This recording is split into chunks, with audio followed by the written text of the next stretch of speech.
Bu köfte tarifini kaçırmayın. Evde yapılabilecek en iyi kaşarlı köfte tarifini yapacağız. Ama bunun için ilk önce kasaba gidiyorsunuz. O en seksi, en sempatik sesinizi kullanarak yarım kilo dana döş kıyma istiyorsunuz.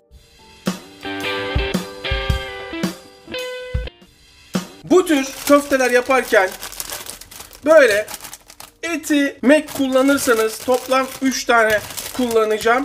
Çok daha lezzetli köfteler yaparsınız. Koray evde eti mek yok. Ne yapabilirim? 3 dilim bayat ekmek içi kullanabilirsiniz. Bayat ekmek de yok. O zaman 2 kaşık galeta unu ama en son tercih galeta unu olsun. İyice ezdiğinize emin olduktan sonra bir soğanı rendenin en ince bölümüyle rendeliyoruz. Hani soğanın suyunu bazı köftelerde ayırıyorduk. Her yemek aynı değil. En ince bölümüyle rendeledik. Soğanın suyunu görüyor musunuz? Bu tarifte soğanın suyu çok önemli. Hemen suyla birlikte etimeyi karıştırıyoruz ve böyle lapa bir iç harç elde ediyoruz. Bakın böyle sulu sulu bir harç elde ettim. Görüyor musunuz soğanın suyunu? O en seksi ses tonunuzu kullanarak kasaptan aldığınız yarım kilo döş.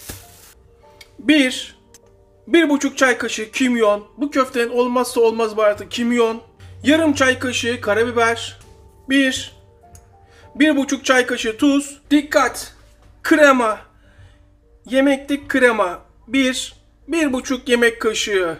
Bu tarifte krema püf noktalarından bir tanesi. Babadan kalma tarifi vermek istemiyorum diyorlar ya. İşte krema.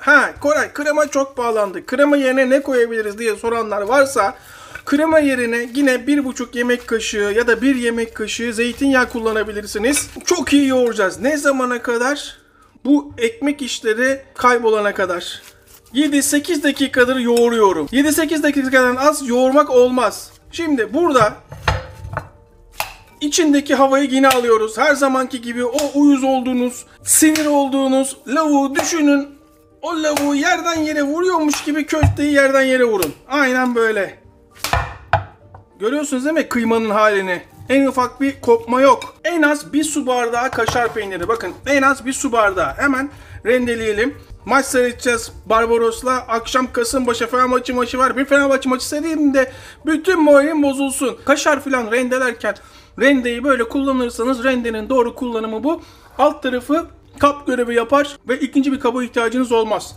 1 su bardağı en az kaşar peyniri. Tamamen kaşar peyniri her yerine bulaşsın. Sakın yumurta falan kırmayın. Zaten soğanın suyuyla etimekleri şişirdik. Tamamen o köfteyi tutacak. İyice kaşar peynirinin içinde homojen bir şekilde, eşit bir şekilde dağıldığını inandıktan sonra yarım yemek kaşığı kadar zeytinyağı, çok az tuz. Zeytinyağı lezzet verecek. Tuz tamamen yapışmamasını engelleyecek. Yapışmayacak kesinlikle fırın tepsinize. Hemen kıymayı bakın nasıl bereketli olacak. Kıymayı basın fırın tepsinize. İyice sıkıştır. İyice sıkıştır ki köfte parçalanmasın ve keserken kopmasın. Sulu yemek restoran işleten arkadaşlarımız var. Mağara aralarında bu tarifi gönül rahatlığıyla yapabilir. Akşamdan yapıp sabaha da pişirebilirsiniz. Bakın. Sanki makineden çıkmış gibi çatırdama yok, en ufak bir kuruluk yok. Bu tarifin bir diğer güzel özelliği köfteyi bekletmenize gerek yok. Direkt fırına koyup pişirebilirsiniz. Veyahut da akşamdan yapıp sabaha kadar bekleyip pişirebilirsiniz. Yalnız pişirmeden önce fırında mutlaka şöyle bir yağlı kağıtla kapatmalısınız. Fırın önceden ısıtılmış olmalı ve bu hemen fırına 2 aşamalı pişireceğiz. İlk başta fırında pişirip daha sonra çıkarıp kağıdını alıp bir de kağıtsız pişireceğiz. Önceden ısıtılmış fırın 200 derece yarım saat kontrollü. Bunun yanına hemen bir soğan salatası yapalım. Kırmızı soğan salatası. Küçükse soğanınız 2 tane, orta boysa 1 tane ince ince kesiyorsunuz. Benim soğanlarım küçük olduğu için 2 tane küçük soğan kullanıyorum. Normalde orta boy 1 tane soğan yeterli. Şöyle tek tek ayır. Bakalım Fenerbahçe maçı ne olacak? Kasımpaşa maçı. Bir seyredeyim de iyice bir canım sıkılsın bakalım. Bir Ali Koç'un kulaklarını çınlatayım. Ah Alişan ah. Sen biraz genç olacaktın ki. Bakalım böyle at oynatabiliyorlar mıydı? Tuz. Bolca tuz. Hemen şöyle bir tamamen acısını çıkar. Tamamen soğanı iyice Sık, en az 7-8 dakikada sıkıyorum. Nasıl sulandı görüyor musunuz? Yıkadıktan sonra suyunu sık, köşeye al. Suyunu sık, köşeye al. 2 avuç maydanoz. Maydanozları hemen ince ince doğra. İnce ince. Ne kadar ince o kadar lezzet. İnce ince kestikten sonra harmanla 1 limon. Limonun yarısı.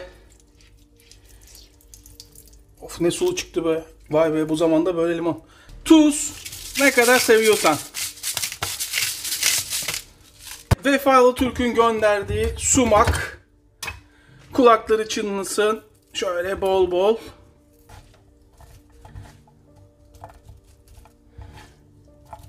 Hemen tabaklayalım. Evet. Salatamız hazır. Hemen bir patates salatası yapalım. Soğan salatası bize yetmez.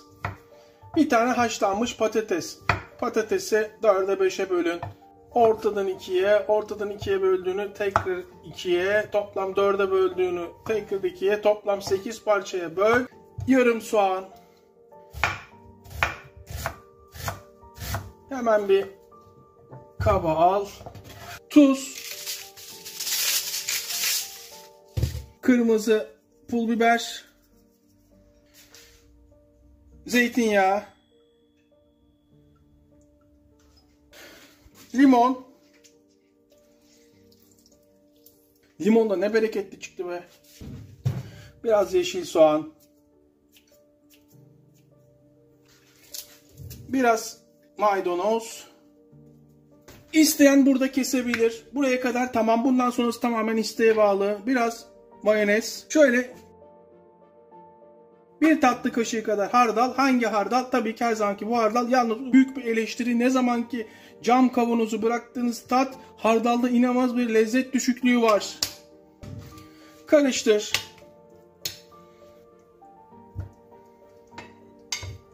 Biraz pul biber. Evet. Görüntü bu.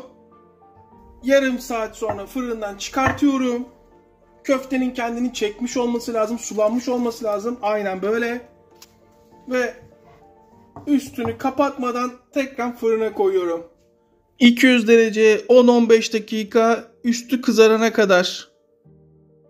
Nar gibi pişmiş denir ya. Bak. Görüyor musun? Nar gibi pişmiş denir ya. Suyunu üstüne şöyle bir banyo yaptır. Lezzet hep ufak detaylarda saklı. Görüyorsunuz değil mi? Kalıp halinde hiçbir yanma yok.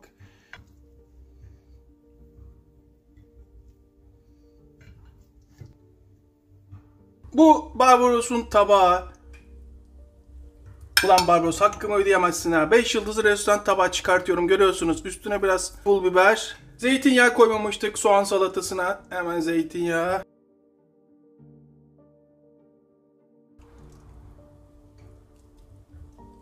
Barbaros'un tabağı ama ilk biz tadına bakacağız sizinle birlikte.